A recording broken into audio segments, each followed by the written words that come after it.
Permanence, perseverance, and persistence in spite of all obstacles, discouragements, and impossibilities. It is this that in all things distinguishes the strong soul from the weak. Thomas Carlyle. And my friends, all you got to do, 10 to 15 minutes each and every day. That is all we ask for excellence here. Please, every day, 10 to 15 minutes, if you will just spend that time charting the markets with us, practice trading when you have good practice trades, taking the trainings when you can do so. You get those trainings every day in your email if you go sign up for free at chartingwealth.com. The PDFs for the daily market worksheet, weekly market worksheet, and trade worksheets are there. The trainings are there in your show notes every single day. Do the work, work the plan. It will work for you. Stocks mixed for the day. See the S&P down, the NASDAQ 100 up, 20-year bonds down, gold down big time after that weekly vertical crossover pulling back almost 2%.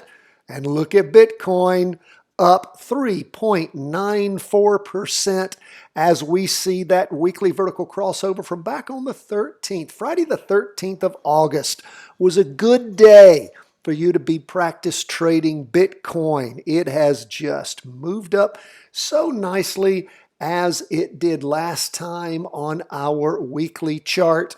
And of course, when it crossed over going down, we saw it go up 3 weeks after that and then trundle down really, really hard. But looking very good. We'll start with Bitcoin. We see a big green up candle starting to form for the week, derivative oscillator, gaining a little bit of momentum, price percent oscillator heading up. 2-day chart. Remember how we talked about how Bitcoin goes up, slides sideways, digests the gains, moves up again, slides sideways? Well, it looks like it's digested those past gains and is moving up again. Price percent oscillator heading up, derivative oscillator gaining a little upward momentum. First day of this latest 2-day candle. We look at that half day where we had that crossover going up back on Friday, and again, just a booming up on Tuesday. Now, did I say Monday? This is not Monday, of course. Markets were closed yesterday. If I say Monday at all during this, I mean Tuesday. So, again, it's a little confusing when you start the week a day late, but that's okay. That's where we are on Bitcoin now.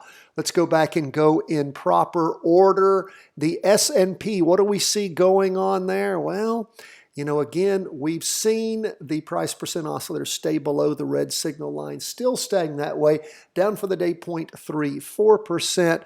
Derivative oscillator looks like it's at flat, maybe losing a little bit of momentum. Red open box candle, that's a slowdown in the up movement.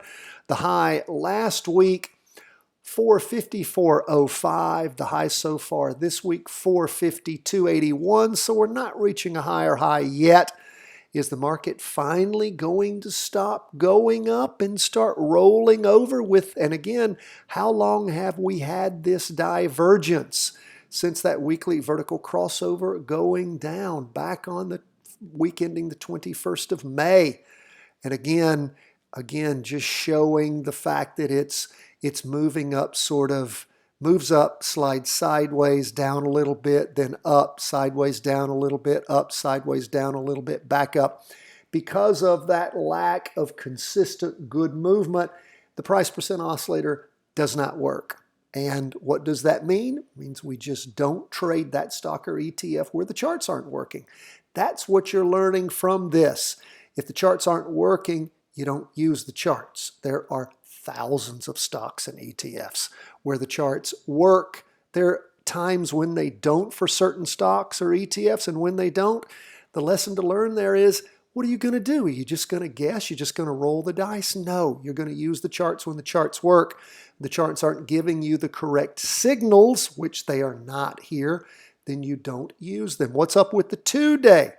The 2-day is moving down. We can see still positive, but that price percent oscillator is heading down. Derivative oscillator green gaining a little upward momentum.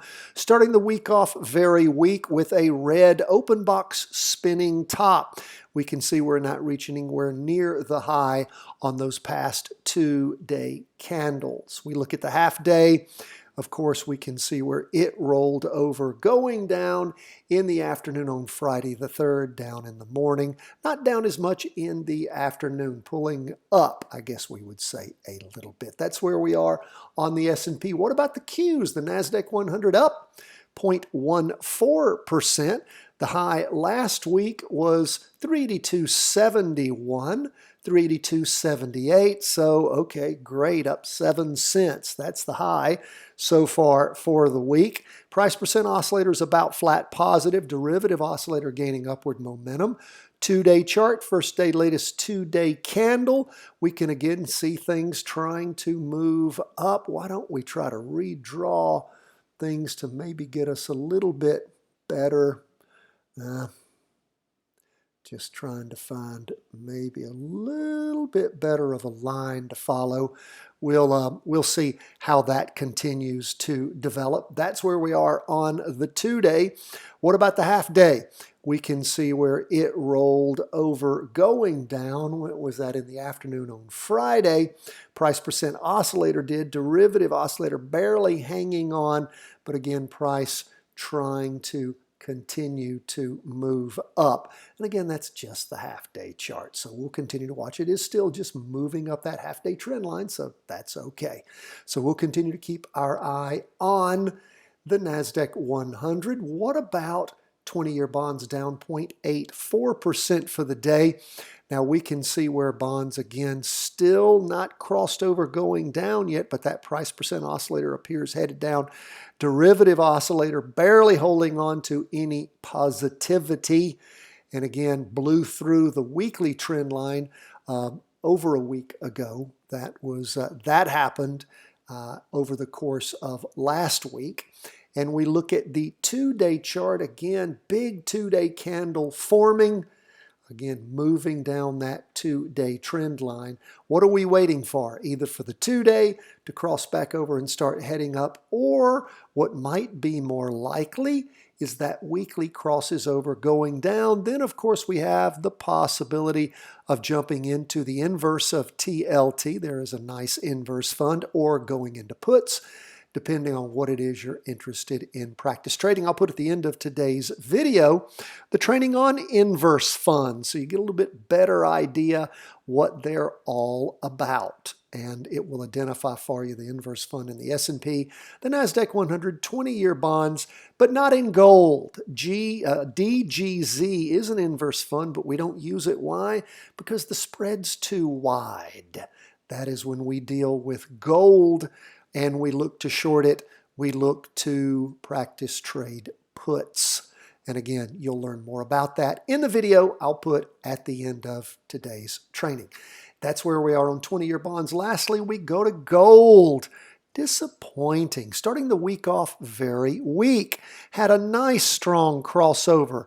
Derivative oscillator still gaining some momentum. That's just from the oscillation of 3 prior weeks of up movement, particularly the prior 2.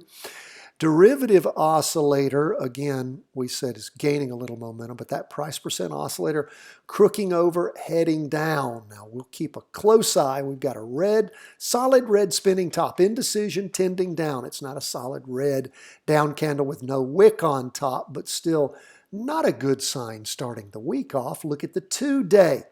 We see, again, a solid red, a little bit of movement on top.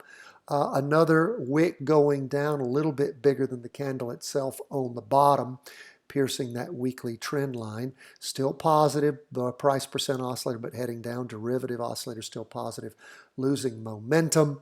And of course, we saw where things just jagged down in the morning and then again in the afternoon on that half-day chart. So if you jumped into that gold weekly vertical crossover, keep a close eye on gold's movement as this week continues. That's where we are as we end the day on Tuesday, shortened trading week after the Labor Day holiday here in the States, and go into Wednesday. Thank you so much for being with us, my friends. Thank you for all the new Patreon supporters and members. Appreciate the book buyers. Appreciate all that you guys do to support our work here at chartingwealth.com. And of course, we pay you back, we think, in spades. 20 weekly vertical crossovers on the S&P we deliver to you each and every week for practice trading, along with that monthly question and answer session that all of our Patreon members get to participate in. And of course, the 3-part series, Options Made Simple, the Charting Wealth Way, the absolute best option training on the market. And it comes to all of our Patreon members, plus the Bitcoin chart and the Bitcoin training.